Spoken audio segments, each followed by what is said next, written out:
एक बार ओम का उच्चारण करेंगे। ओम।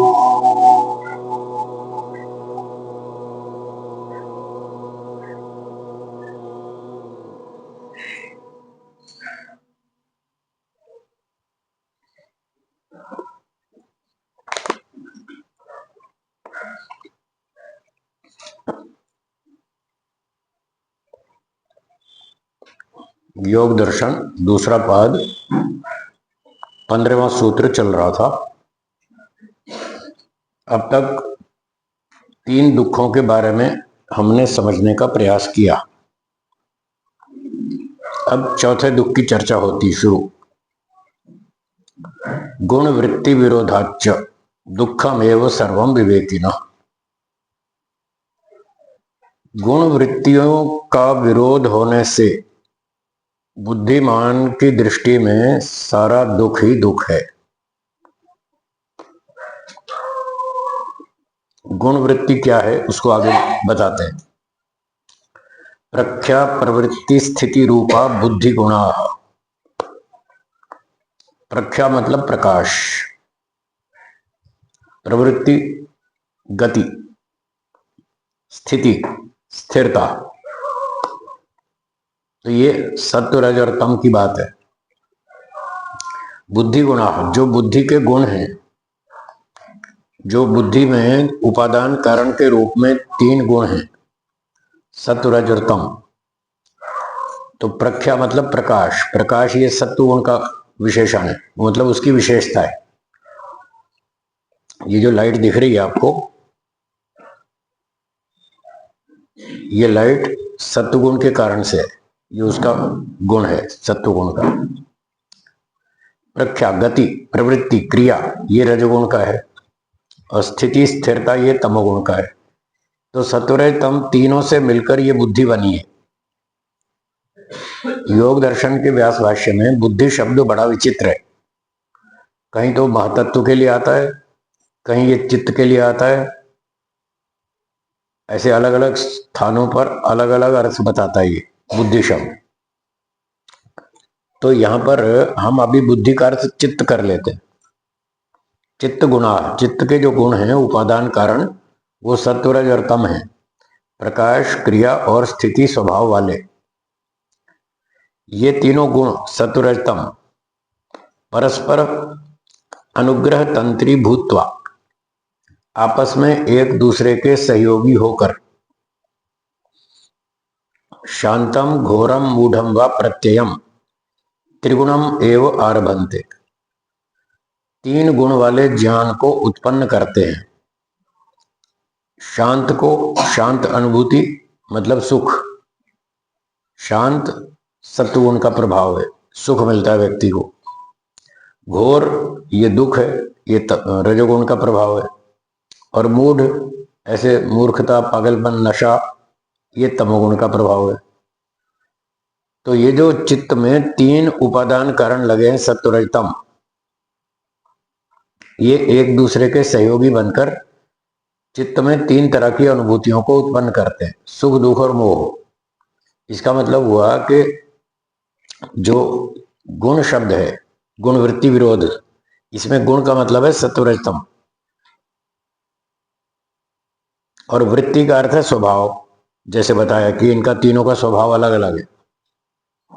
शांत, घोर और मूढ़ ये इनका स्वभाव है। सत्वगुण सुख देता है, रजोगुण दुख देता है, तमोगुण मूर्ख बनाता है, और तीनों में टकराव है। ये हो गया गुण वृत्ति विरोध, गुणों के स्वभाव में टकराव। इस टकराव के कारण दुख उत्पन्न होता है।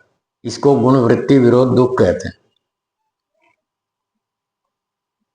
एक उदाहरण देता हूं। एक व्यक्ति कोई सरकारी अफसर था, अपने ऑफिस में बैठा था, तो कोई गांव का किसान आया अपनी फाइल लेकर। उसने कहा, साहब जी हमारी फाइल देख लीजिए, इस पे थोड़ा आपको साइन कर दीजिए तो हमारा काम हो जाएगा, हमारा काम अटका हुआ है आपका साइन के बिना। तो उस गरीब आदमी ने, किसान ने फाइल दी उस अफसर को। उस अफसर ने फाइल ले ली और देखा। फिर उसको कहा, अच्छा यहाँ फाइल छोड़ जाओ, मैं इसको शांति से देखूंगा, फिर परसों आना, ऐसा कहकर उसको भेज दिया।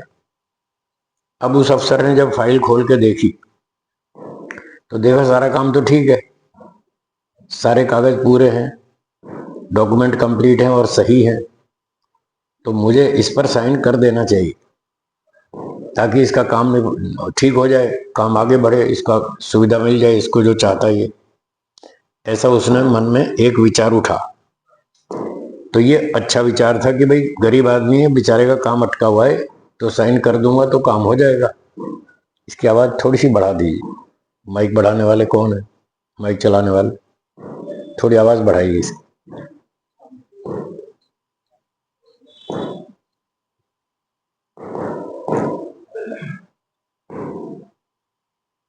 ओम ओम ओम ओम ओम ओम। बस ठीक है, अब ठीक।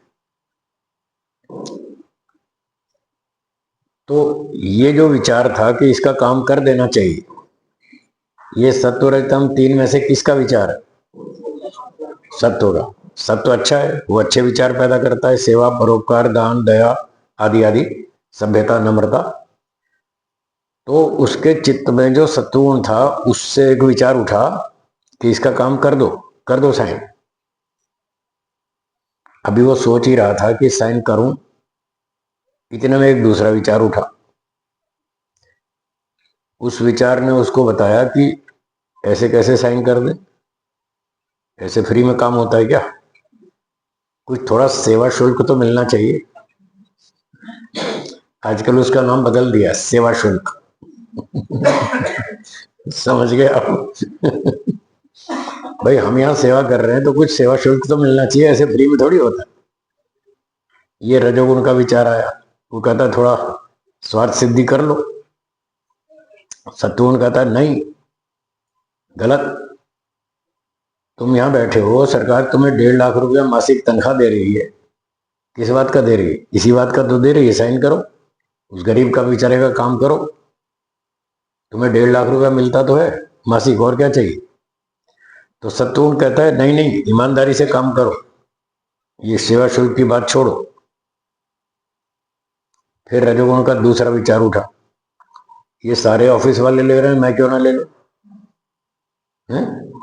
रजोगुण का फिर विचार उठा, सारे ले रहे हैं तो मैं क्यों ना लूं? सत्वगुण ने कहा कि देखो तुम गड़बड़ कर रहे हो, पकड़े जाओगे, अच्छा नहीं होगा। रजोगुण ने कहा कि ये इनमें से कोई भी नहीं पकड़ा गया, मैं क्यों पकड़ा जाऊंगा? सारे ही तो ले रहे हैं, इनमें से तो कोई नहीं पकड़ा गया, फिर मैं क्यों पकड़ा जाऊंगा? लेना चाहिए। सत्वगुण ने कहा कोई पकड़े जाने वाला कोई हर रोज थोड़ी पकड़ा जाता, कभी कभी आता है हाथ में अपराधी, रोज थोड़ी पकड़ा जाता है। अब तक ऐसा तुक्का लग गया और लोग नहीं पकड़े गए, क्या पता कल तुम्हारा नंबर लग जाए, तुम पकड़े जाओ तो। इसलिए ये रिश्वत नहीं लेना चाहिए, सीधी सीधी तरह ईमानदारी से काम कर दो।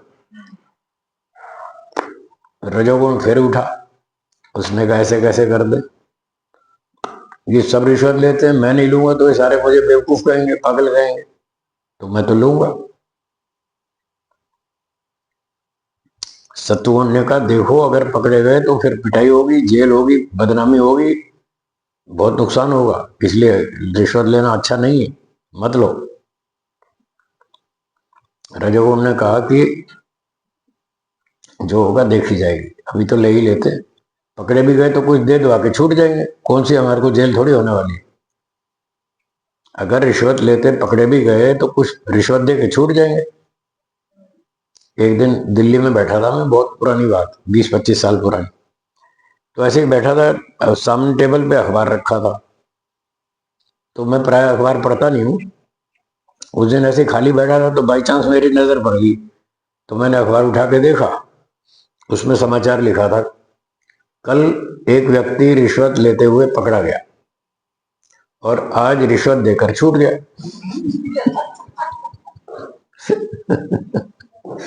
कल रिश्वत लेते हुए पकड़ा गया, आज रिश्वत देकर छूट गया। तो उसने कहा पहले तो पकड़ा नहीं जाऊंगा, और पकड़ा गया तो कोई दे दबा के छूट जाऊंगा। अब देखिए, मन के अंदर लड़ाई चल रही है दो विचारों की, सत्वगुण और रजोगुण, दोनों की लड़ाई चल रही है। सत्वगुण कहता है ईमानदारी से काम करो, रजोगुण कहता है थोड़ा गड़बड़ कर लो। अब इस लड़ाई से वो बेचारा अशांत हो जाता है, परेशान हो जाता है, कंफ्यूज हो जाता है, क्या करूं समझ में नहीं आ रहा, रिश्वत लूं या ना लूं, लूं या ना लूं। ये जो अशांति है, ये गुण वृत्ति विरोध दुख है, इसका नाम है गुण वृत्ति विरोध दुख। गुणों के स्वभाव में टक्कर है, उसकी वजह से ये दुख हो रहा है। तो ये तो सभी को होता है। जो लोग ट्रेन में यात्रा करते हैं वो सोचते हैं टिकट लूं या ना लूं, लूं या ना लूं, कोई चेक करने तो आता नहीं, खाम का पैसे क्यों खर्च करने। एक विचार कहता है टिकट लेनी चाहिए, सरकार का रेल का खर्चा कैसे पूरा होगा, इतना आपको खर्चा करती है वो, आपके लिए यात्रा की सुविधा देती है, तो खर्चा तो लगता ही है, तो टिकट लेना चाहिए। पर रजोगुण कहता है ये और कहाँ ले रहे हैं, कई सारे हैं जो नहीं ले रहे, मैं भी नहीं लेता। तो व्यक्ति इस तरह से कई जगह पर अपने मन में द्वंद्व में पड़ जाता है, विचारों की टक्कर होती है, टिकट लो या ना लो, लो या ना लो। ऑफिस पहुंचा लेट, वहां 10 बजे का टाइम है, साइन करना पड़ता है 10 बजे, पहुंचो, अब पहुंचा 10:30, फिर लड़ाई शुरू होती है कि 10 लिखूं या 10:30 लिखूं, 10 लिखूं या 10:30 लिखूं, होता है या नहीं। बस हर जगह ऐसे लड़ाई चलती रहती है, सच बोलूं या झूठ बोलूं, सच बोलूं या झूठ बोलूं, न्याय के पक्ष में बोलूं या अन्याय के पक्ष में बोलूं, समय पर जाऊं या देरी से जाऊं। ये सब लोग लेट आते हैं, मैं भी थोड़ा लेट हो जाता हूं। भारत में लोग समय पर आते हैं क्या? नहीं आते। शादी आदि के कार्यक्रम होते हैं, समय लिखेगा 8 बजे है, और आएंगे 10 बजे, 2 घंटा लेट।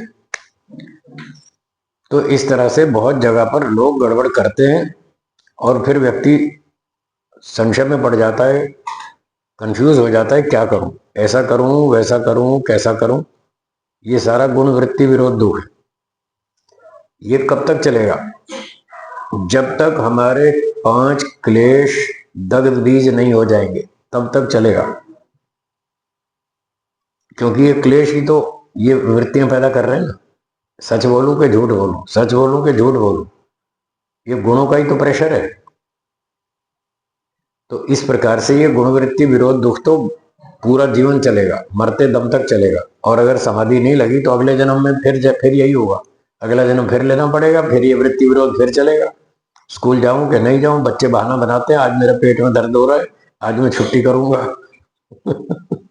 करते हैं ना बहाने, आज पेट में दर्द है, आज सिर में दर्द है, आज यहाँ समस्या है, आज वो समस्या है, आज मैं ऑफिस नहीं जाऊंगा, स्कूल नहीं जाऊंगा, आज मुझे जुकाम हो गया, मैं स्कूल नहीं जाऊंगा।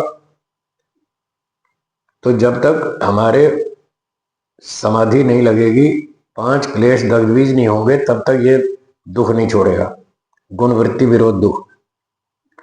तो व्यास जी महाराज, ये पतंजलि महाराज ये कहना चाहते हैं कि यदि आप संसार के भोगों में सुख लेंगे तो वो 3 दुख नहीं छोड़ेंगे, और यदि भोगों में सुख नहीं लिया तो 3 से तो छूट जाएंगे, इस चौथे से फिर भी नहीं छूटेंगे। अंदर अविद्या राग द्वेष संस्कार बहुत सारे पड़े, वो ये गुण वृत्ति विरोध दुख पैदा करते ही रहते हैं। अब और आगे सुनिए।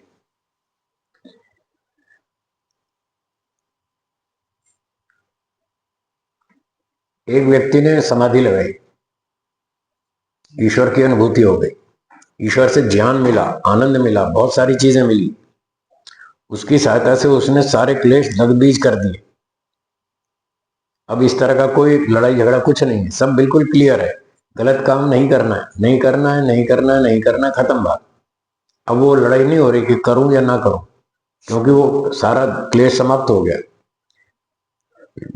अब रजोगुण तमोगुण को उठने ही नहीं देता, वो सत्व में ही सारा दिन जीता है, सुबह से रात तक सत्व में ही रहता है।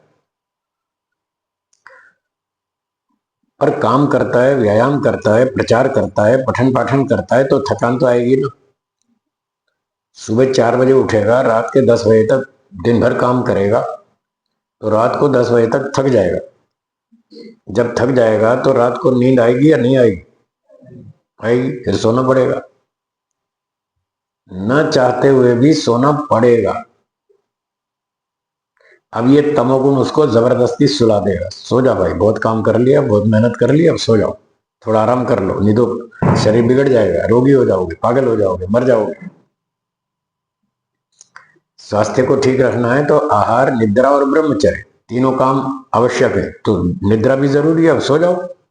वो सोना नहीं चाहता, पर तमोगुण जबरदस्ती उसको सुला देता है।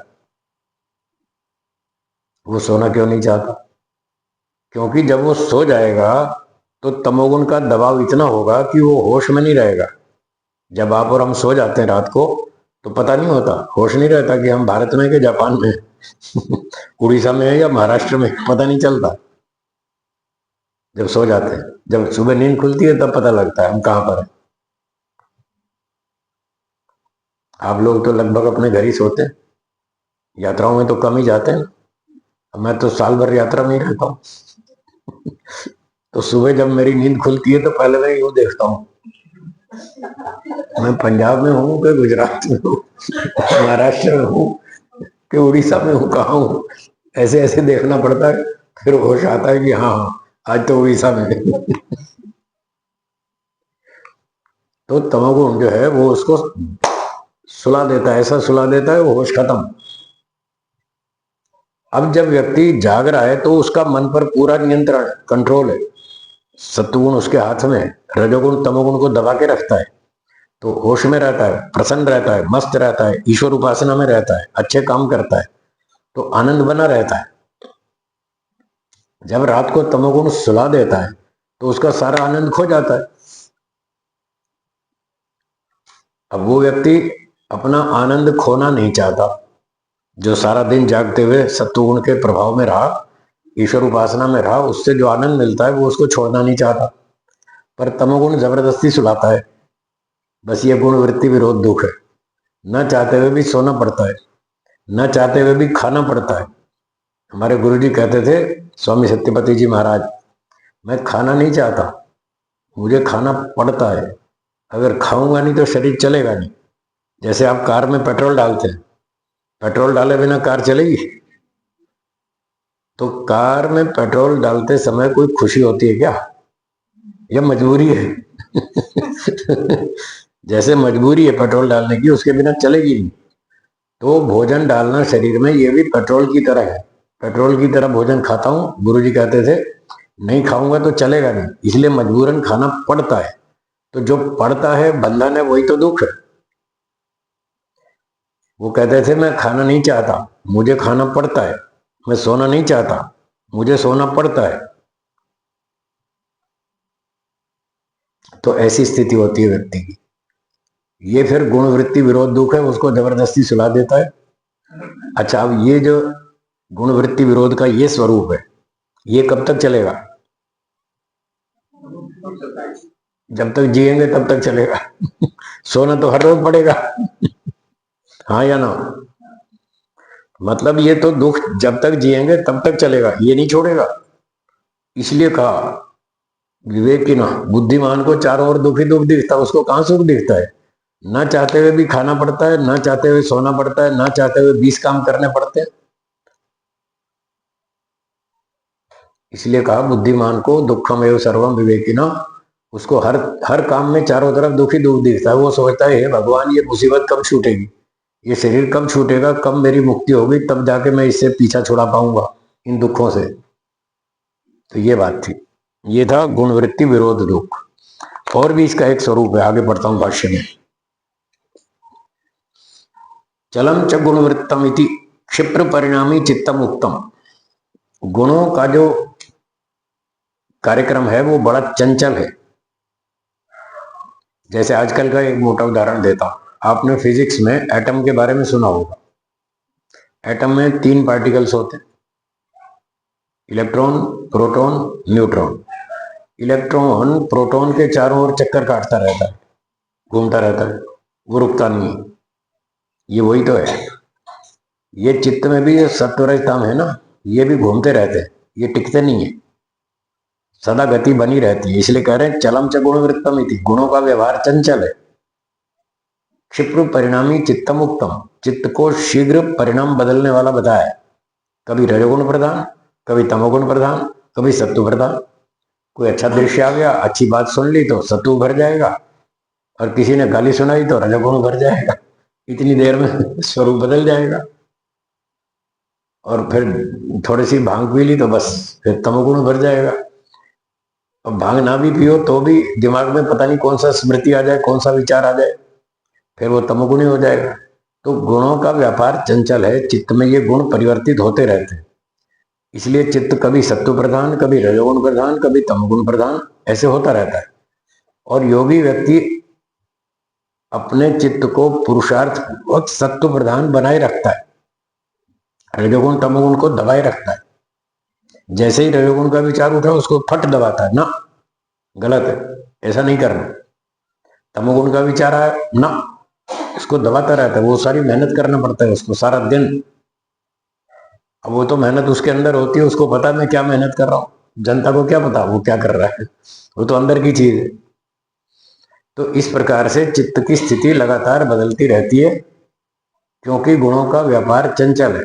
गुणों की स्थिति चंचल है, वो टिकते नहीं, गुण उठते गिरते रहते हैं, बदलते रहते हैं। तो फिर कहते हैं रूपातिशया वृत्त्यतिशयाश्च परस्परेण विरुध्यन्ते। तो रूपातिशय और वृत्त्यतिशय, इसकी टिप्पणी नीचे देखिए। रूपातिशय का अर्थ क्या लिखा है? धर्म, ज्ञान, वैराग्य, ऐश्वर्य। अधर्म, अज्ञान, अवैराग्य, अनैश्वर्य, यह है रूपातिशय। और वृत्त्यतिशय शांत, घोर, मूढ़, ये वृत्त्यतिशय। जब सत्वगुण उभरेगा तो वृत्ति शांत होगी, मन में शांति होगी। रजोगुण उभरेगा तो चंचलता होगी, घोर चंचलता, दुखदायक। और तमोगुण उभरेगा तो मूढ़, ऐसे नींद, नशा, आलस्य, इस तरह की स्थिति आएगी। तो ये तीनों आपस में विरोधी है, शांत, घोर, मूढ़, इनमें तीनों में विरोध है। और वो वृत्ति अतिशय, रूप अतिशय, धर्म, ज्ञान, वैराग्य, ऐश्वर्य, अधर्म, अज्ञान, अवैराग्य, अनैश्वर्य, इनमें भी विरोध है। तो जैसे जैसे गुण उभरेंगे वैसे वैसे उनका प्रभाव भी उभरेगा। सत्वगुण उभरेगा तो सत्वगुण का प्रभाव आएगा, रजोगुण हावी हो गया तो रजोगुण का प्रभाव आएगा। तो इन तीनों में परस्पर विरोध होने से चित्त की स्थिति लगातार एक जैसी नहीं रह पाती, उसको मेहनत करके एक जैसा बनाए रखना पड़ता है, इसमें परिश्रम करना पड़ता है। तो ये समस्या ही तो है, सारा दिन इनके पीछे लगे रहो, रजोगुण तमोगुण को दबाते रहो, झंझट ही तो है। इसलिए कह रहे हैं गुणवृत्ति विरोध, ये भी एक दुख है। इसकी वजह से भी दुख पैदा होता है, मेहनत करनी पड़ती है, परिश्रम करना पड़ता है। तो ये जब कोई उभरता है तो वो अतिशय बढ़ता है, और जो भी बढ़ता है वो दूसरे के विरुद्ध होता है। इसलिए कहा रूपातिशया वृत्त्यतिशयाश्च परस्परम विरुद्धन्ते, ये आपस में विरोधी होते हैं। अब तीन में से जो एक उभरेगा तो दो सामान्य रहेंगे, नीचे दबे रहेंगे। तो सामान्य तू अतिशय सह प्रवर्तनते, जो सामान्य होते हैं वो बड़े हुए के नीचे दबे रहते हैं। सत्व का प्रभाव बढ़ गया तो रज और तम दबे रहेंगे, रज का प्रभाव बढ़ गया तो सत्व और तम दबे रहेंगे, तमोगुण का प्रभाव बढ़ गया तो सत्व और रज दबे रहेंगे। तो इस तरह इनकी स्थिति चलती रहती है, एक उभरा रहता है, दो नीचे दबे रहते तीनों है साथ साथ। क्योंकि हमारे शरीर में हर चीज सत्व रज तम से बनी, चित्त भी, बुद्धि भी, इंद्रियां भी, मन भी, हर चीज, शरीर भी और ये सारे संसार के पदार्थ, सारी वस्तुएं इन्हीं तीन गुणों से मिलकर बनी है। सांख्य और योग का ये सिद्धांत है जी। ଆମେ ଯଦି ଦିନବେଳେ ଆମେ ପରିଶ୍ରମ କରୁଛନ୍ତି ଏବଂ ଖୁସିରେ ପରିଶ୍ରମ କରୁଛନ୍ତି, ରାତିରେ ଶୋଇବା ପାଇଁ ତମ ଗୁଣ କରୁଛି, ରାତିରେ ନିଦ ଭଲ ହଉଛି ଏବଂ ସୁଖ ବି ମିଳୁଛି, ଆମର ଦେହର ଥକାନ କମି ଯାଉଛି, ତାହେଲେ ଦୁଃଖ ବୁଝେଇଥିଲା। क्या कह रहे हैं? उनका कहना है कि दिन भर हम मेहनत करते हैं, उससे अच्छी नींद आती है, जब अच्छी नींद आती है तब भी सुख मिलता है। मिलता है, मैं सुख से सोया मिलता है, तो फिर उससे कम दुख कहाँ मिला, तो हमें सुख मिल गया। ठीक है।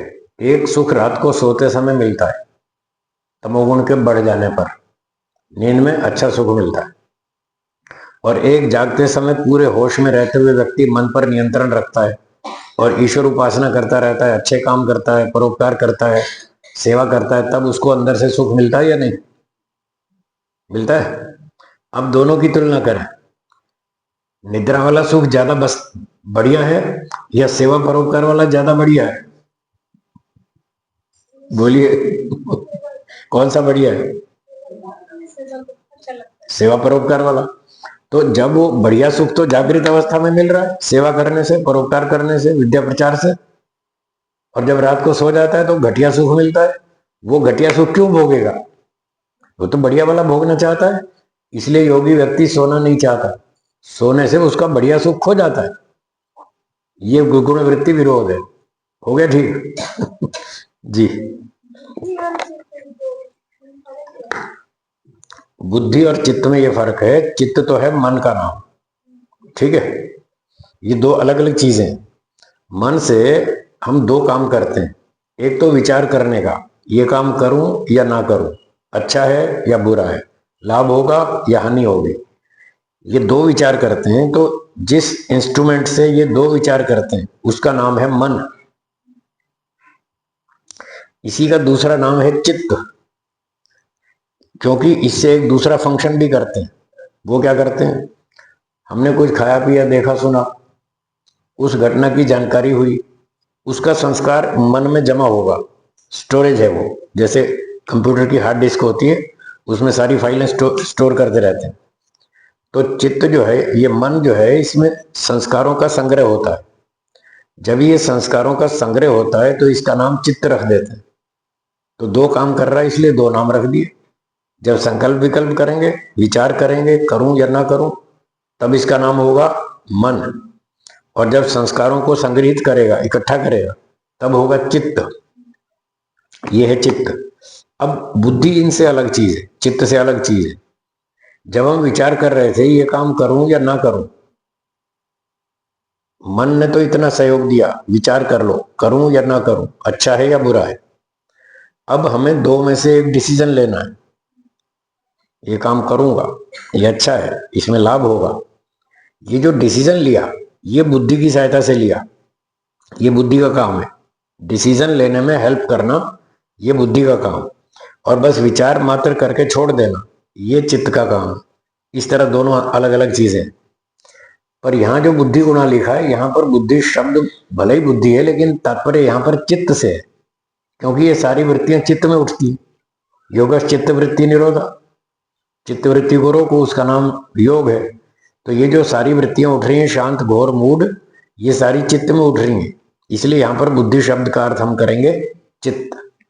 तो ऐसे प्रसंगानुसार कहीं कहीं अर्थ बदल लेते हैं।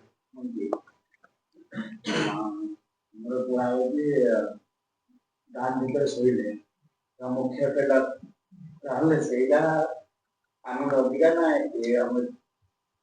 भीतर आनंद मिला। तो उनका कहना है ये जो मैंने सुसुप्ति में जो होता है वो मोक्ष का ट्रेलर जैसा है। ठीक है। तो फिर उसका आनंद ज्यादा है या विद्या का प्रचार का जो ज्ञान का व्यवहार है उसका आनंद? विद्या प्रचार, सेवा, परोपकार, दान, दया, ये जो शुभ कर्म है, इनका आनंद अधिक है निद्रा के आनंद से। क्यों?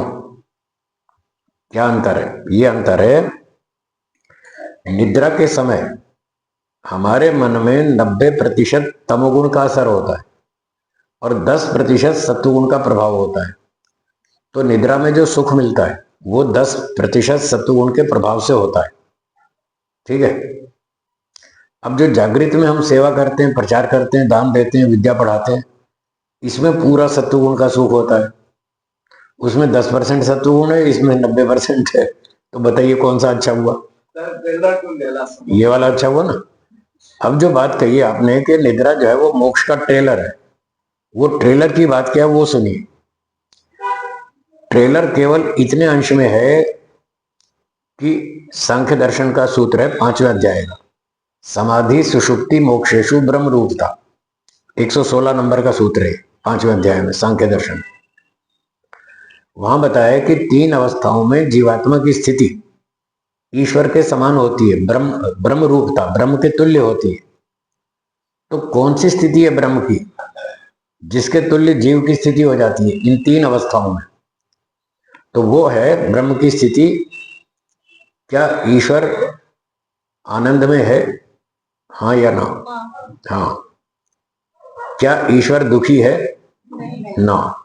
तो ब्रह्म का ये स्वरूप लेना है, ईश्वर आनंद में है, दुख से रहित है। ये 2 बातें, ये ब्रह्म की स्थिति है। अब 3 अवस्थाओं में जीवात्मा ब्रह्म के तुल्य हो जाता है, समाधि में, सुषुप्ति में और मोक्ष में। तो समाधि में जीवात्मा आनंद का अनुभव करता है, हाँ या ना? दुख क्लेश सारे खत्म हो जाते हैं, तो ब्रह्म के तुल्य हो गया। समाधि में दुख हट गए और सुख मिल गया। ठीक है, ब्रह्म भी ऐसा है, दुख से रहित है और सुख से युक्त है। तो समाधि में ब्रह्म के तुल्य हो गया। अब सुषुप्ति में सारे दुख खत्म, सारी चिंता टेंशन सब खत्म, कोई परवाह नहीं है। और वो 10% सत्वगुण का सुख भी मिल रहा है, सुखम अहम स्वापसम, मैं सुख से सोया। तो सुषुप्ति में भी ब्रह्म के तुल्य हो गया, दुख रहित और सुख से युक्त। बस इतनी बात है। और मोक्ष में भी यही बात है, मोक्ष में सारे दुख खत्म और ईश्वर का सुख मिल रहा है। तो इतने अंश में ब्रह्म की तुल्य रूपता है, बस इतना कहना चाहते हैं। उसकी स्थिति में तीनों में अंतर है, समाधि सुषुप्ति और मोक्ष में फिर भी अंतर है।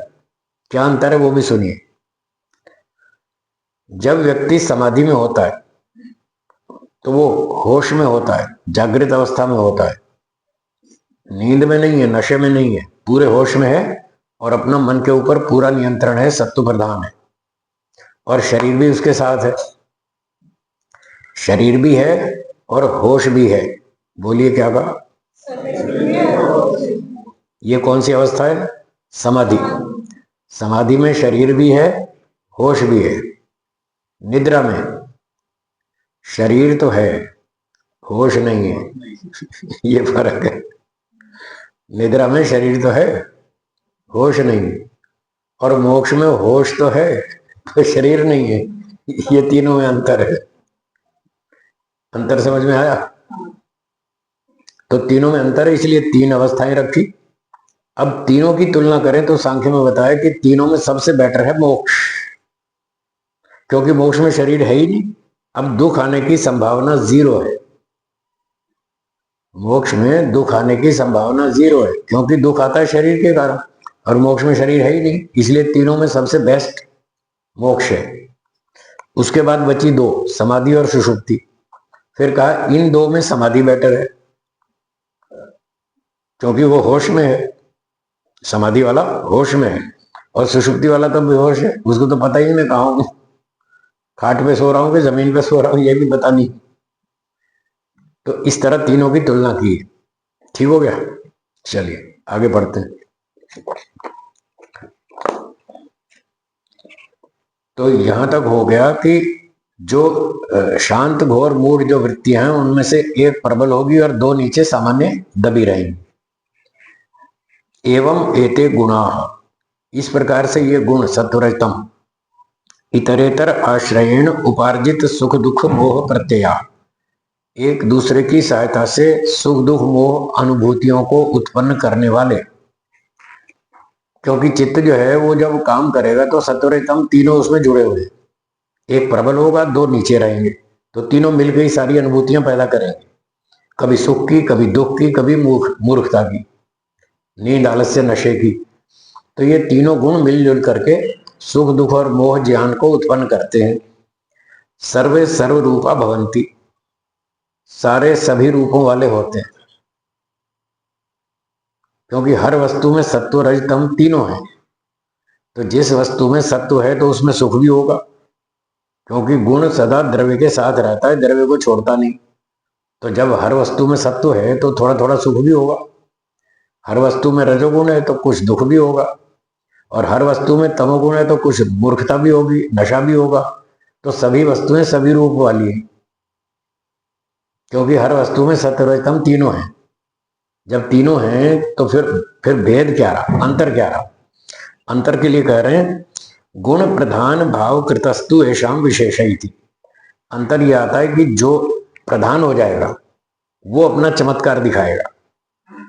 सत्व प्रधान हो गया तो वो सुख देगा। वही वस्तु में जब रजोगुण प्रधान हो जाएगा तो वो दुख देने लगेगी, और वही वस्तु में जब तमोगुण प्रधान हो जाएगा तो वो मूर्खता और नशा, नींद, आलस्य, रोग पैदा करेगी। इसलिए सर्वे सर्व रूपा भवंती।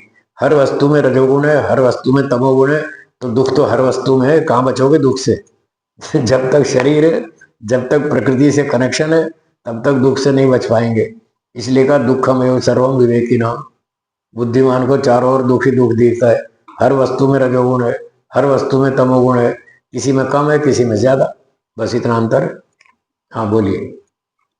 ଗୋଟିଏ ବସ୍ତୁରେ କଣ ସେଇ ଗୋଟିଏ ବସ୍ତୁରେ ସେଇଟା ସତ୍ୟଗୁଣ କରିବେ, ସେଇ ବସ୍ତୁର ତମଗୁଣରେ ସତ୍ୟଗୁଣ ଗୋଟିଏ ବସ୍ତୁ ମାନେ ସେଇଟା ସେଇ ବସ୍ତୁରେ କଣ ତମଗୁଣ କରିବେ, ସେଇ ବସ୍ତୁରେ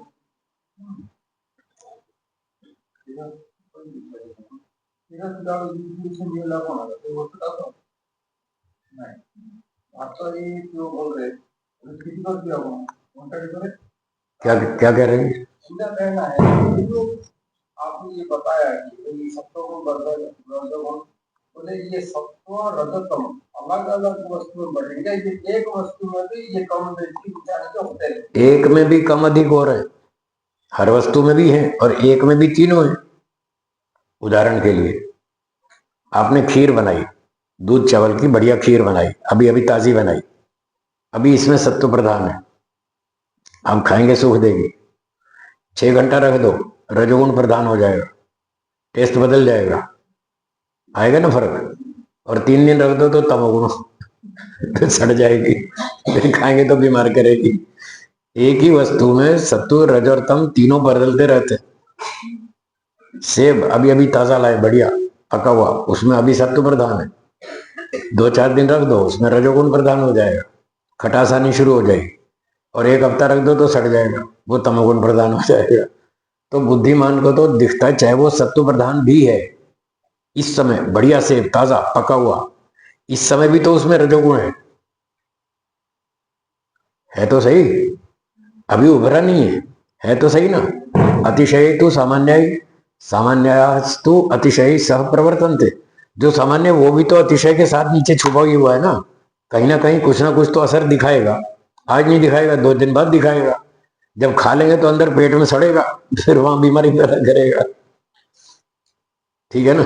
इसलिए बुद्धिमान को हर वस्तु में दुख ही दुख दिखता है, ये इसका तात्पर्य हुआ। तो ये 4 दुखों की व्याख्या पूरी हो गई। तो अब जो भी व्यक्ति संसार में जन्म लेगा वो 3 से तो भले ही बच जाए। योगी बुद्धिमान व्यक्ति 3 से तो बच सकता है, लेकिन चौथे से तो नहीं बच पाएगा। इसलिए जन्म लेना ही मुसीबत, जन्म लेना ही खतरे का काम है। तो ये कहना चाहते हैं महर्षि पतंजलि, यहाँ जन्म लेना बंद करो। सारे ऋषि एक ही बात कह रहे हैं, न्याय दर्शन पढ़ो, योग दर्शन पढ़ो, कोई भी पढ़ो, सब जगह लिखा है दुख का कारण जन्म लेना। दुख जन्म प्रवृत्ति दोष मिथ्या ज्ञानाना, इस सूत्र में न्याय दर्शन में ये बात का है, दुख का कारण है जन्म लेना। जन्म ले लिया तो बस प्रकृति से कनेक्शन हो गया। अब प्रकृति से कनेक्शन हो गया तो फिर वो रज और सत्व और तम सब घोटाला करेंगे, छोड़ेंगे नहीं, दुख तो आएगा ही। तो इसलिए बुद्धिमान देखता है यहाँ जन्म लेने में ही समस्या है, इस जन्म से ही छूटो, अपना मोक्ष में जाओ, वहीं शांति है और कहीं नहीं। ठीक है जी। हाँ जी, हाँ जी। जब व्यक्ति मन में सोचता है कि मैं रसगुल्ले खा के सुख ले लूं, वो ये सोचता है कि रसगुल्ले खाकर मेरी जो इच्छा उठ रही है ये शांत हो जाएगी, मुझे सुख मिलेगा, मेरी इच्छा शांत हो जाएगी। ये प्लानिंग करके वो रसगुल्ला खाना शुरू करता है। और उसने एक खाया, दो खाया, 6 खाए, 6 खाने के बाद भी परिणाम क्या हुआ? क्या मन में जो इच्छा उठ रही थी क्या वो शांत हो गई? नहीं हुई ना। ये परिणाम दोष। जो पर्पज से उसने काम शुरू किया वो तो सॉल्व हुआ ही नहीं। मतलब उसका मन में तृप्ति नहीं है। तृप्ति नहीं आई, अशांति अभी भी बनी हुई है, इच्छा अभी भी बनी हुई है, और खा लो और खा लो, पर पेट मना कर रहा है, अब जगह नहीं है, ज्यादा खाओगे बीमार पड़ोगे। फिर वो मजबूरन बंद कर देता है खाना, न चाहते हुए भी छोड़ना पड़ता है, यही तो दुख है। न चाहते हुए भी हमको वो करना पड़ रहा है, यही तो दुख है। तो इसी का नाम परिणाम दुख है। सुख भोगने के बाद भी तृप्ति नहीं हुई, फिर भी इच्छा शांत नहीं हुई, ये परिणाम दुख। जो खाया नहीं था उस समय जितनी इच्छा थी भोगने के बाद वो इच्छा और बढ़ जाएगी, और बढ़ेगी। बताए ना, विवर्धनते रागा, राग और बढ़ेगा। एक बार खाएंगे उसका सुख लेंगे, अगली बार फिर और जोश से आएगा, फिर और लाओ भाई, दूसरी तीसरी बार और जोश आएगा और लाओ भाई। तो उल्टा नुकसान है। इसलिए कहा था अगर खा लेंगे तो सांप के कांटे के बराबर है, और नहीं खाएंगे तो बिच्छू के कांटे के बराबर है, वो कम दुख देगा। और धीरे धीरे व्यक्ति अभ्यास कर लेगा कि मुझे इन चीजों का सुख नहीं लेना है, नहीं लेना है, नहीं लेना है, नहीं लेना है। 15 साल तक दोहराओ, नहीं लेना है, तो आपकी वो इच्छा मर जाएगी। फिर वो बिच्छू का काटने वाला डंक भी खत्म हो जाएगा, फिर वस्तु सामने आएगी, इच्छा ही नहीं होगी, छोड़ो ना, नहीं लेना है, इसका सुख नहीं लेना है। तो आगे चलकर यदि नहीं खाएंगे, उसका सुख नहीं लेंगे, खा तो लेंगे जीने के लिए, पर सुख नहीं लेंगे। अगर सुख नहीं लेंगे तो सुख लेने की इच्छा खत्म हो जाएगी, और जो बिच्छू का डंक है वो भी खत्म हो जाएगा, वो परेशान नहीं करेगा। इस तरह व्यक्ति परिणाम दुख से बच सकता है, ऐसी मेहनत करे तो। आप दुख, एक व्यक्ति ने शाम को 4 बजे रसगुल्ले मंगा लिए और प्लानिंग क्या की, रात को 8 बजे खाऊंगा डिनर में। कितने बजे मंगाए? शाम को 4 बजे। कब खाएगा? 4 से 8 तक कितने घंटे? इस 4 घंटे में उसको ताप दुख सताएगा। कोई दूसरे बच्चे ना खा जाए, कोई मेहमान ना खा जाए, वो रसगुल्ले में कोई छिपकली ना घुस जाए, ये उसको टेंशन होगी कि नहीं? ये ताप दुख है। ठीक है, चलिए तो आगे बढ़ते हैं। ये प्रसंग पूरा हो गया। 4 प्रकार के दुख वस्तुओं के सुख में छिपे हुए हैं, और जिसको वो नहीं दिखते तो अविद्या में, उसको नहीं दिखते। खाने पीने का तो एक एग्जाम्पल है, ये हर जगह लागू होगा। शॉपिंग में, कपड़े में, सोने में, चांदी में, जमीन में, संपत्ति में, हर चीज में लागू होगा। कितनी भी संपत्ति इकट्ठी कर लो, न वित्तेन तर्पणियो मनुष्य, व्यक्ति धन से कभी तृप्त नहीं हो सकता। सारी धरती पे कब्जा कर लेगा, फिर चांद पे नजर रखेगा, अब चांद पे कब्जा करेंगे, फिर मंगल पे कब्जा करेंगे। अभी सुना है मंगल पे प्लॉट की बिक्री शुरू हो गई। हमारा तो अल्प ज्ञान है, इसलिए हमको तो सामने जरूर आता है, हम ज्यादा अनुभव कर लेते हैं। मगर ध्यान तो जो भी है, हाँ, उसने देखा देखे थे कि माँ के बच्चों को ठीक है, और उसका कपड़ा धो करके पहन लेती है। तो ये देखकर सरस्वती को ज्यादा दुख आया। बिल्कुल नहीं आया, ये झूठ बोलते हैं नालायक लोग, बिल्कुल दुख नहीं हुआ। योगी व्यक्ति दुखी नहीं होता, उसके पास तत्व ज्ञान है। जिसके पास तत्व ज्ञान है वो शोक नहीं करता। तत्र को मोह क शोक एकत्वम अनुपश्येत, वेद में लिखा है। जिसको तत्व ज्ञान है, जिसको वैराग्य है, वो दुखी नहीं होता। वो परिस्थिति को देखता है, समझता है, उसका निवारण करने का प्रयास भी करता है, जितना कर सकता है वो सब करता है, पर अंदर से वो दुखी नहीं होता। एक उदाहरण देता हूं। यहां आप में से कोई डॉक्टर है? Doctor, physician? नहीं है। आपका बेटा डॉक्टर है ना? जो डॉक्टर है वो दिन में 50 रोगियों की चिकित्सा करता है। सुबह से शाम तक बहुत से रोगी आते हैं, सबको देखता है। इसको खांसी है, इसको जुकाम है, इसको बुखार है, इसको इन्फ्लुएंजा है, इसको टीबी है, इसको फलाना है। वो सारे रोग देखता है, चेक करता है, डायग्नोज करता है, उनकी स्थिति को वो समझता है और उनके प्रति सहानुभूति रखता है, उनकी चिकित्सा के लिए दवा भी देता है, बहुत प्रेम से बात करता है। ये सब होते हुए भी क्या डॉक्टर अंदर से दुखी होता है? ना, देखो डॉक्टर दुखी नहीं हो रहा बिना दुखी हुए चिकित्सा कर रहा है। जब डॉक्टर बिना दुखी हुए चिकित्सा कर सकता है तो योगी बिना दुखी हुए वो संसार का उपकार नहीं कर सकता? बिल्कुल कर सकता। और महर्षि दयानंद तो ऐसे ही थे, बहुत मजबूत थे। खामखा ये मूर्ख लोग उनके ऊपर आरोप लगाते कि वो बच्चे को विसर्जन कर दिया और बेचारे योगी थे और रोने लग गए। ये क्या देश की स्थिति है? उनके सामने कौन सी नई बात है? वो तो पहले घर में देख कर आए थे, बहन की मृत्यु देखी, चाचा की मृत्यु देखी, वो तो रोना धोना तभी खत्म हो गया। उसके बाद फिर कभी नहीं रोए। उसके बाद तो वैराग्य हो गया, मजबूत हो गया। तो ये कहना गलत है कि स्वामी दयानंद देश की स्थिति देख करके दुखी होते थे और रोते थे। ये झूठ है, 100% झूठ है। योगी व्यक्ति कभी दुखी नहीं होता। जैसे मैंने कहा डॉक्टर दुखी नहीं हो रहा। अगर डॉक्टर दुखी होने लगे तो 2 साल में डॉक्टर खुद मर जाएगा वो जी नहीं पाएगा। इसलिए वो बिना दुखी हुए वो उपकार करता है, रोगियों की चिकित्सा करता है। ये स्वामी जी हम देश भर में घूमते हैं, प्रचार करते हैं, हम भी देखते हैं घर घर में बड़ी समस्या है। लोग आके अपनी अपनी कहानी सुनाते हैं, हम उनकी कहानी सुनते हैं, उनको समाधान बताते हैं, पर हम दुखी नहीं होते। हम दुखी होने लग गए तो 2 साल में हम भी मर जाएंगे कहानी सुनते हैं, उनको रास्ता बताते हैं, पर हम दुखी नहीं होते। ठीक हो गया? दुखी तो नहीं, तो करुणा हो सकता है। करुणा तो ठीक है, वो तो लिखा है। जो दुखी व्यक्ति है उस पर करुणा की भावना रखो, पर स्वयं दुखी नहीं होना। ठीक है जी, हो गया? आगे चलें थोड़ा। तो अब ये अविद्या की चर्चा पूरी हो गई, 4 दुख छिपे हुए हैं वो भी समझा दिए। अब आगे की बात शुरू करते हैं। तद अस्य महतो दुख समुदायस्य प्रभव बीजम अविद्या। तो ये जो सारा दुख है, परिणाम दुख, ताप दुख, संस्कार दुख, गुण वृत्ति दुख, स्वभाव विरोध दुख, ये सारे दुखों का जो प्रभव बीजम, उत्पत्ति का बीज है, कारण, ये सब अविद्या है। मूल कारण अविद्या है। घूम घुमा के बात वहीं आएगी। ये सबसे बड़ा शत्रु अविद्या है। 5 क्लेशों का मूल, 4 क्लेशों का मूल कारण अविद्या है। सारे क्लेशों का नेता वही है, उनका उत्पत्ति स्थान वही है, अविद्या। घूम फिर के बात यहीं आई।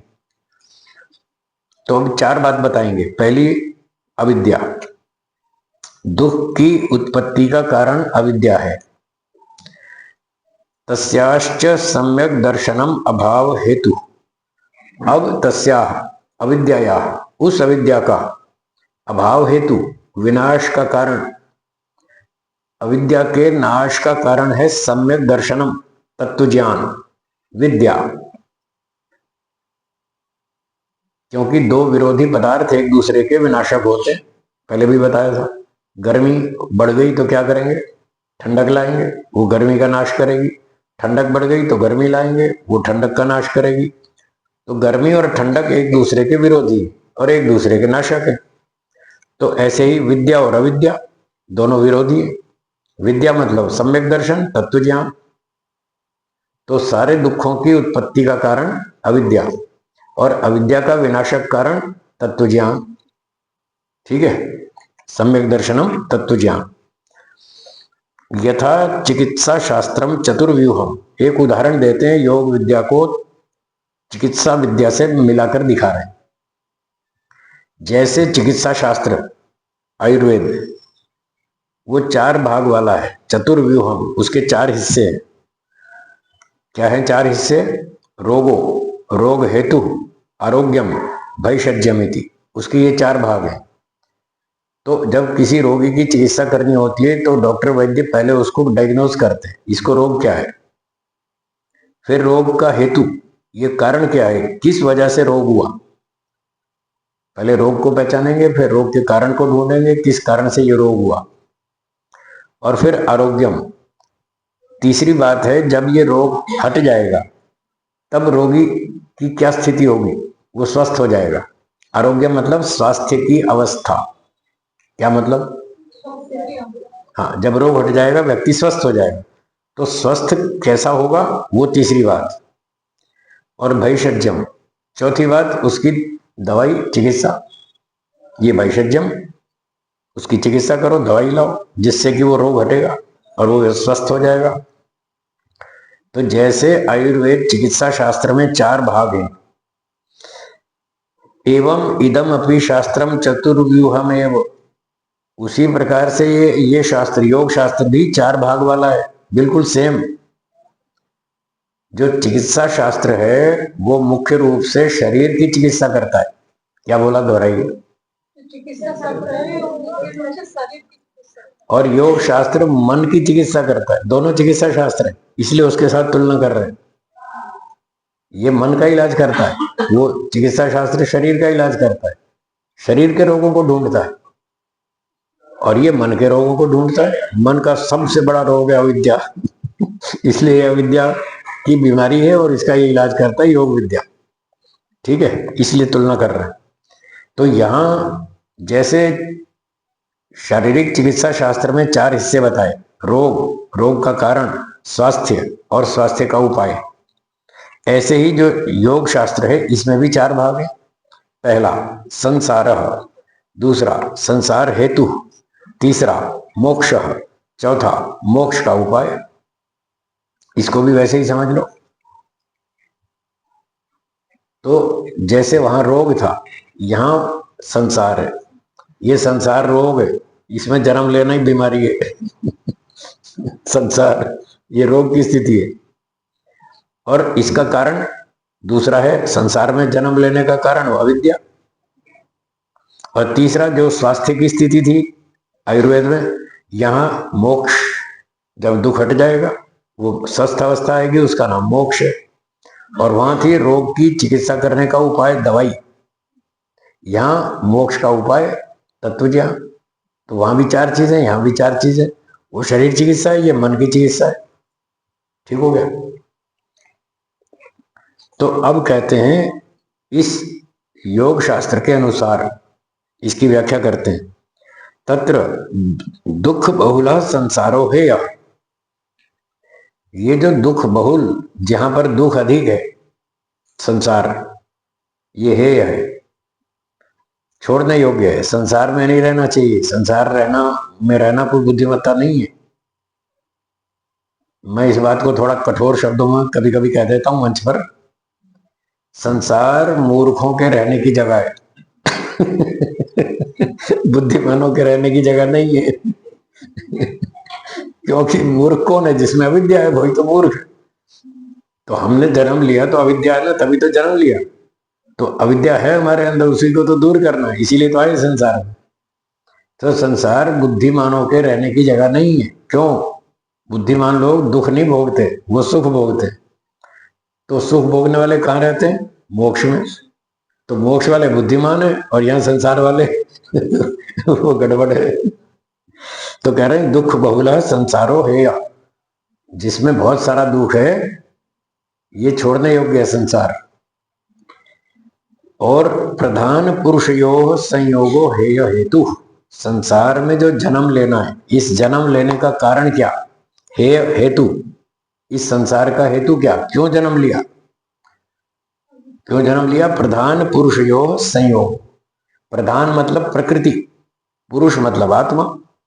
तो प्रकृति और आत्मा का जो संयोग है, यही दुख का कारण है, इसी को जन्म कहते। आत्मा शरीर में घुस गया, यही तो जन्म है। तो प्रकृति के साथ आत्मा का संयोग हो गया, यही तो जन्म है, और ये जन्म ही दुख का कारण है। तो दुख क्या है? संसार दुख बहुल है। और इसमें क्यों आए हम? क्यों आए? जन्म ले लिया इसलिए यहां पर आ गए, और अब दुख भोग रहे हैं। जन्म ले लिया तो दुख आएगा। तो तीसरी बात कहते हैं संयोगस्य आत्यंतिकी निवृत्तिर हानम। तीसरी चीज है हान। हान जो है वो जब हट गया, तो हटने की स्थिति क्या है? संसार हट गया, उसको हान कहते हैं। तो जब ये संसार शरीर हमसे, आत्मा से अलग हो जाएगा, तो वो अवस्था है मोक्ष। संयोगस्य आत्यंतिकी निवृत्ति, शरीर और आत्मा का जो संयोग है, इसका पूरी तरह छूट जाना, पूरी तरह। अगर पुनर्जन्म हुआ तो पूरी तरह कहां छूटे? थोड़ी देर के लिए छूटे, फिर जन्म ले लिया, फिर मर गए, फिर जन्म ले लिया, ये तो थोड़ी देर के लिए छूटे। पूरी तरह से छूटना है, अगला जन्म नहीं लेना, यह है हान। और जब अगला जन्म नहीं हुआ तो उसका नाम ही तो मोक्ष है। तो हान का अर्थ हो गया मोक्ष, स्वस्थ अवस्था। और चौथी बात हान उपाय, हान का उपाय, मोक्ष का उपाय है सम्यक दर्शनम, तत्व ज्ञान।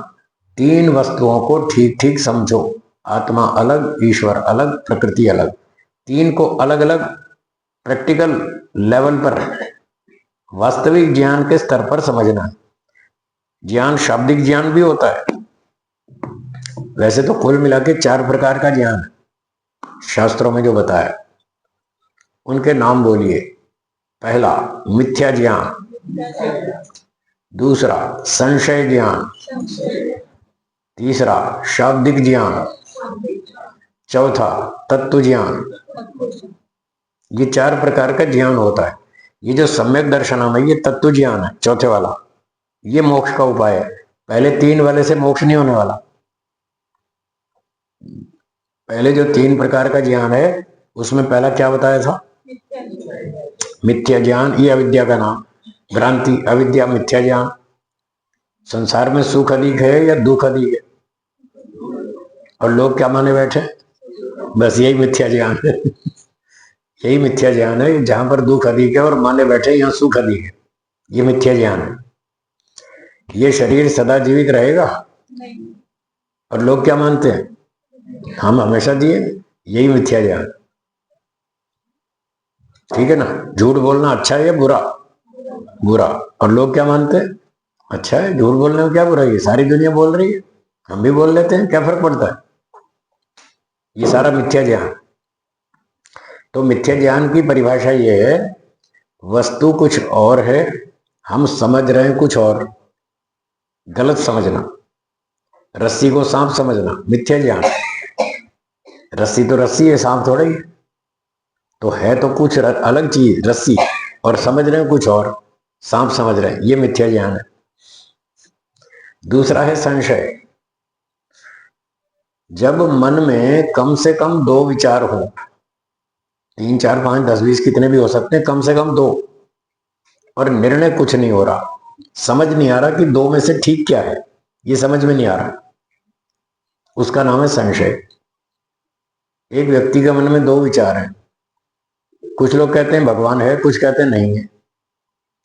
2 विचार हो गए ना, ईश्वर है एक विचार, या ईश्वर नहीं है दूसरा विचार। तो जब मन में 2 विचार हैं कि ईश्वर है या नहीं है, समझ में नहीं आ रहा, तो इसका नाम है संशय। पुनर्जन्म होगा कि नहीं होगा, संशय। ईश्वर न्यायकारी है या अन्यायकारी, संशय। निर्णय कुछ नहीं हो पा रहा, 2 विचार मन में चल रहे। अब तीसरा है शाब्दिक ज्ञान। शब्दों से आपने वस्तु को ठीक समझ लिया। क्या बोला? जैसी वस्तु है वैसा शब्दों से ठीक ठीक समझ लिया, पर प्रैक्टिकल वैसा नहीं किया जैसा करना चाहिए।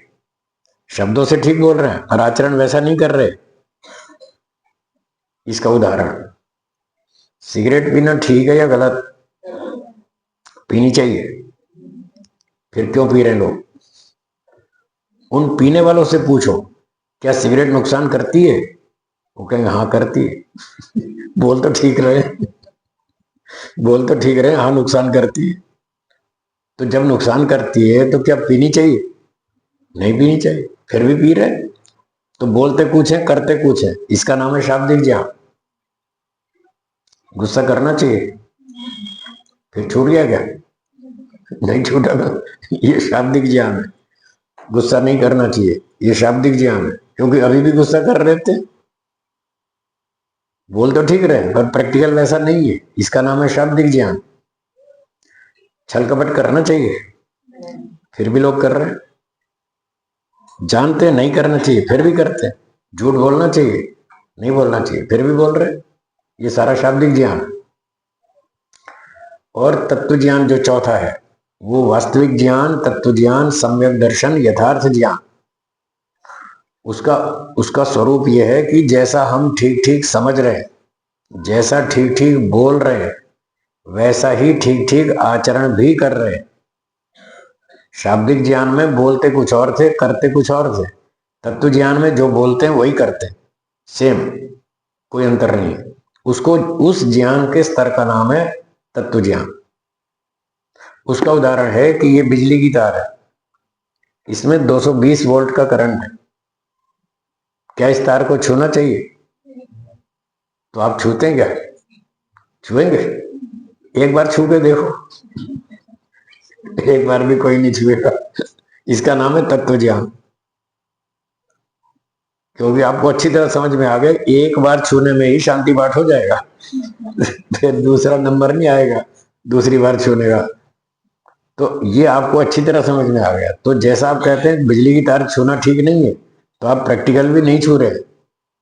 पर शराब पीने वाला पी रहा है, कह भी रहा है शराब से नुकसान है, फिर भी पी रहा है, वो शाब्दिक ज्ञान है, ये तत्व ज्ञान।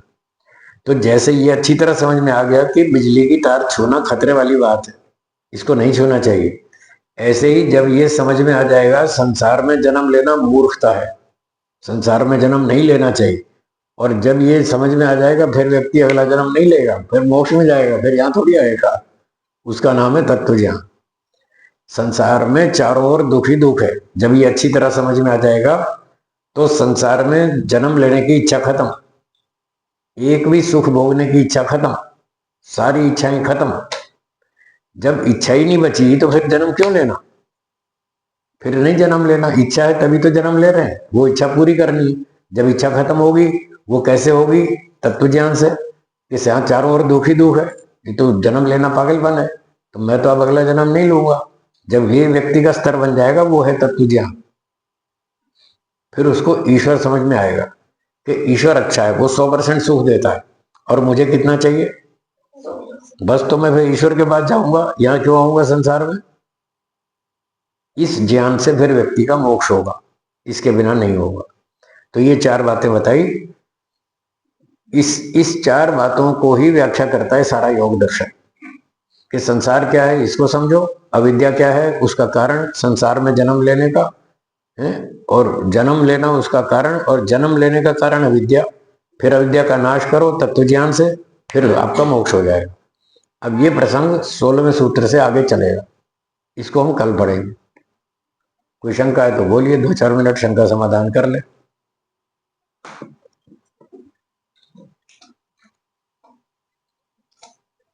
कर्म करेंगे तो इच्छा तो होगी, कर्म करेंगे तो इच्छा तो होगी। दो तरह की इच्छा होगी, या तो मोक्ष का सुख चाहिए या संसार का, तो इच्छा तो होगी। कौन सा चाहिए आपको? मोक्ष वाला या संसार वाला? बस। तो मोक्ष वाला इच्छा करो और मोक्ष वाला कर्म करो, कोई आपत्ति नहीं। जिस इच्छा से कर्म करेंगे वही फल मिलेगा। क्या बोला? दोहराइए।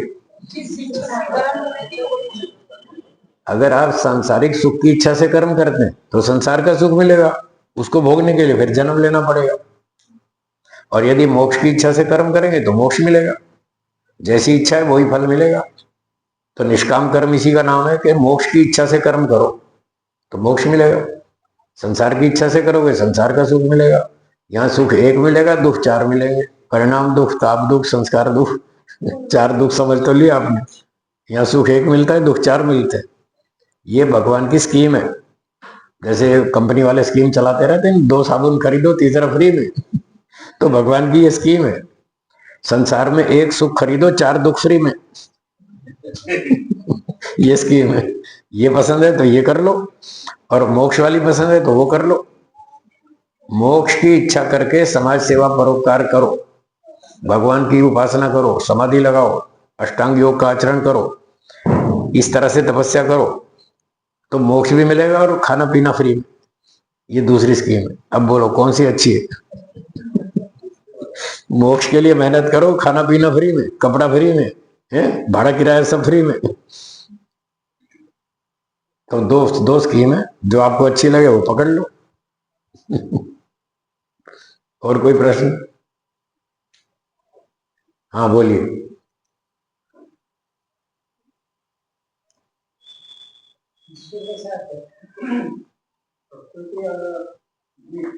हमेशा रहना पड़ता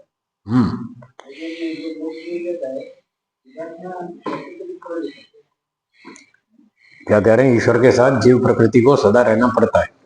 फिर आगे क्या कहा? नहीं समझ में आया।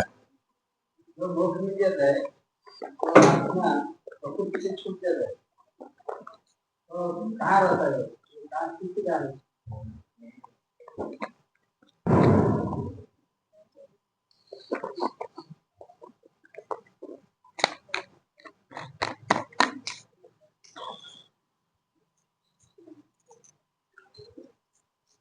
आप ये पूछ रहे हैं कि मोक्ष में जीवात्मा कहाँ रहेगा, क्योंकि प्रकृति भी ईश्वर के साथ ही है और आत्मा भी ईश्वर के साथ हो तो सदैव उसके साथ रहते हैं, तो मोक्ष में जीवात्मा कहाँ जाएगा, यही है ना प्रश्न। इसका उत्तर है कि रहेगा तो यहीं पर ही, इसी ब्रह्मांड में रहेगा आत्मा, लेकिन प्रकृति से उसका कनेक्शन कट जाएगा। क्या बोला? प्रकृति से कनेक्शन कैसे होता है? शरीर के माध्यम से। शरीर धारण कर लिया तो प्रकृति से कनेक्ट हो गए। जब अगला जन्म बंद हो गया तो शरीर से कनेक्शन कट गया, तो प्रकृति से कनेक्शन कट गया। जब प्रकृति से कनेक्शन कट जाएगा तो प्रकृति से दुख नहीं आएगा, दुख आना बंद हो जाएगा। और मोक्ष में ईश्वर से कनेक्शन जुड़ जाएगा। प्रकृति से कनेक्शन कट जाएगा और ईश्वर से कनेक्शन जुड़ जाएगा। अब ईश्वर में सुख आनंद है या नहीं है जी? कितना है? 80% या 100? आपको कितना चाहिए? बस तो मोक्ष में ईश्वर से कनेक्शन हो जाएगा, 100% सुख मिलेगा, रहेगा तो यहीं पर ही। बल्कि मुक्त आत्मा इसी ब्रह्मांड में घूमेगा, सैर करेगा, तमाशा देखेगा, पर प्रकृति से कनेक्शन नहीं होगा, इसलिए प्रकृति से दुख नहीं आएगा। सिर्फ दूर दूर से देखेगा यहाँ क्या हो रहा है। जैसे वो संसद भवन में लड़ाई करते हैं ना विधानसभा में, लोकसभा में लड़ते हैं वो लोग, MP MLA, तो वो सारा तमाशा देखेगा। बाजारों में जाएगा, घूमेगा, मॉल में जाएगा, यहाँ क्या बिक रहा है सब देखेगा।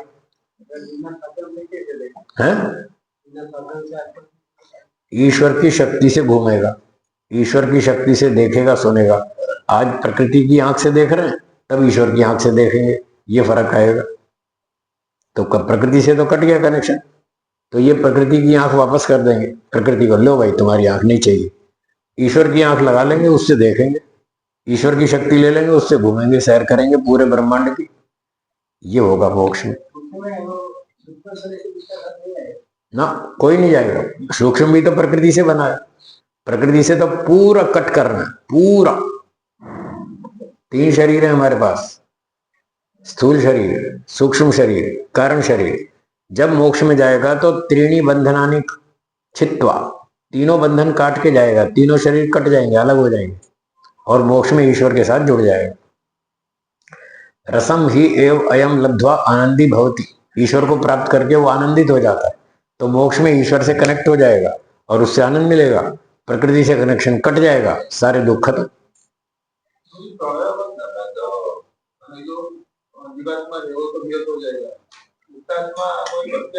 मुक्त आत्मा होश में रहेगा, ईश्वर से कनेक्शन चालू रहेगा, ईश्वर से आनंद लेता रहेगा, उसको कोई समस्या नहीं है।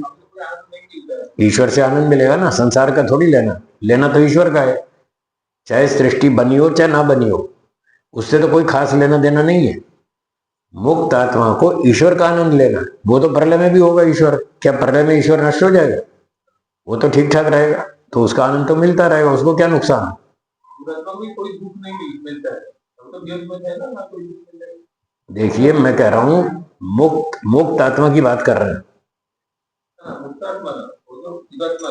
जो अभी बद्ध आत्मा है, हाँ वो बेहोश हो जाएगा। दुख नहीं है, पर होश भी तो नहीं है, सुख भी तो नहीं है, वो तो बेहोश हो जाएगा। जैसे रोगी को ऑपरेशन थिएटर में ले जाते हैं, एनेस्थीसिया देते हैं, बेहोश कर देते हैं, उसको सुख भी नहीं, दुख भी नहीं, कुछ भी नहीं। तो बद्ध आत्मा तो बेहोश रहेगा, मुक्त आत्मा होश में रहेगा, आपकी और मेरी तरह। जैसे हम होश में, मुक्त आत्मा पूरा ऐसे ही होश में रहेगा, चाहे सृष्टि हो चाहे ना हो, उससे कोई मतलब नहीं है। उसको तो आनंद ईश्वर का लेना है, प्रकृति का थोड़ी लेना है। तो प्रलय हो तब भी कोई समस्या नहीं, मुक्त आत्मा तो पूरे आनंद में रहेगा। यदि सृष्टि बनी है तो इसका तमाशा देख लेगा, नहीं है तो नहीं। ये तो एडिशनल बेनिफिट है, ये तो अतिरिक्त लाभ है। सृष्टि बनी है तो यहां भी तमाशा देख लो, नहीं है तो ना सही। हमको तो ईश्वर का आनंद लेना है, प्रलय में भी हम आनंद लेते रहेंगे, मुक्ति में कोई नुकसान नहीं है। ठीक है, हाँ जी बोलिए स्वामी जी।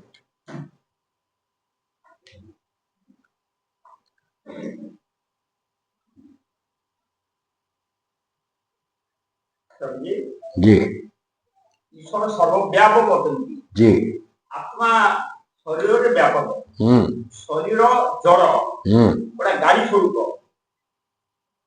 ईश्वर शरीर आवश्यकता नहीं। आत्मा अति सूक्ष्म, आत्मा भितर परमात्मा व्यापक। आत्मा परमात्मा को निज भितर हृदय अनुभव कर कौन जड़ करण गुड़िक किसी आवश्यक नहीं। मन को चिंता शुण विचार शुण भाव शुण कले शीघ्र आत्मदर्शन ईश्वर दर्शन निश्चित भाव खूब शीघ्र हम किसी नहीं, केवल समर्पित भाव सर्वधर्म परित्यज्य माम एकं शरणं व्रज अहं सर्व पापेभ्यो मुक्त्यै स्वामी। क्या पूछना चाहते हैं स्वामी? क्या पूछना चाहते हैं? कुछ नहीं, चलो ठीक है, आपने बता दिया, बहुत अच्छा है। अब समय हो गया, विराम देंगे। धन्यवाद। चलिए ओम का उच्चारण करेंगे। कर लीजिए, बोलिए बोलिए। ओम यज्जा